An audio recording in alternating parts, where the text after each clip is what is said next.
Friends, బాలరాముడి విగ్రహాన్ని చూస్తే మనం ఎంతో సంతోషిస్తాం. అటువంటి బాలరాముడి విగ్రహానికి సంబంధించిన శిల వెనుక ఒక కన్నీటి గాథ ఉంది. దానిని మనం ఇప్పుడు తెలుసుకుందాం. అయోధ్యలో కొలువైన బాలరాముడి ముగ్ధ మనోహర రూపాన్ని చూసి ఆనందంతో పరవశించిపోయేవారు కోట్ల మంది. ఆ రూపాన్ని దర్శించుకోవడం కోసం భారీగా ఖర్చు చేసి అయోధ్యకు తరలి వెళ్లేందుకు కోట్ల మంది సిద్ధమవుతున్నారన్న సంగతి మనకు తెలిసిందే.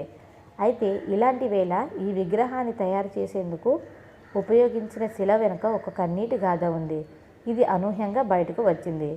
ఈ రియల్ స్టోరీ గురించి తెలిస్తే నోట మాట రాదంతే. కర్ణాటకలోని ఒక రైతు పొలంలో నుంచి తీసిన రాయితో ఈ విగ్రహాన్ని మలచడం తెలిసిందే.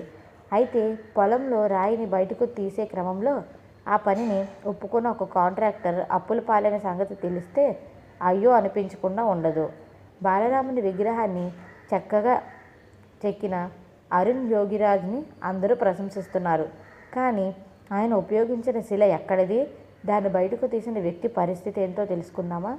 కర్ణాటక రాష్ట్రం మైసూరు జిల్లా హెచ్డి కోట తాలూకా బుగ్జేగౌడనపురంలో ఒక పొలంలో బయటపడిన ఈ రాయి ఈరోజు కోట్లాది మందికి కనుల పండుగగా మారింది.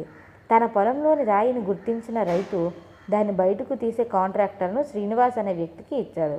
ఇందులో భాగంగా ఆ రాయిని బయటకు తీశాడు.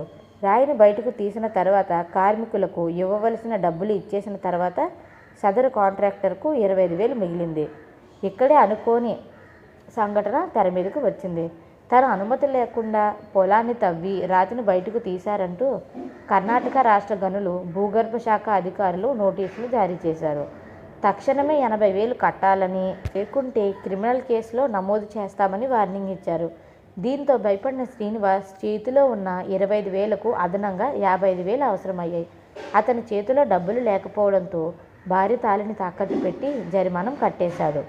ఈ రాయిని అయోధ్యలో బాలరాముని విగ్రహం కోసం ఎంపిక చేసుకుంటున్నారని ఆయనకు తెలీదు.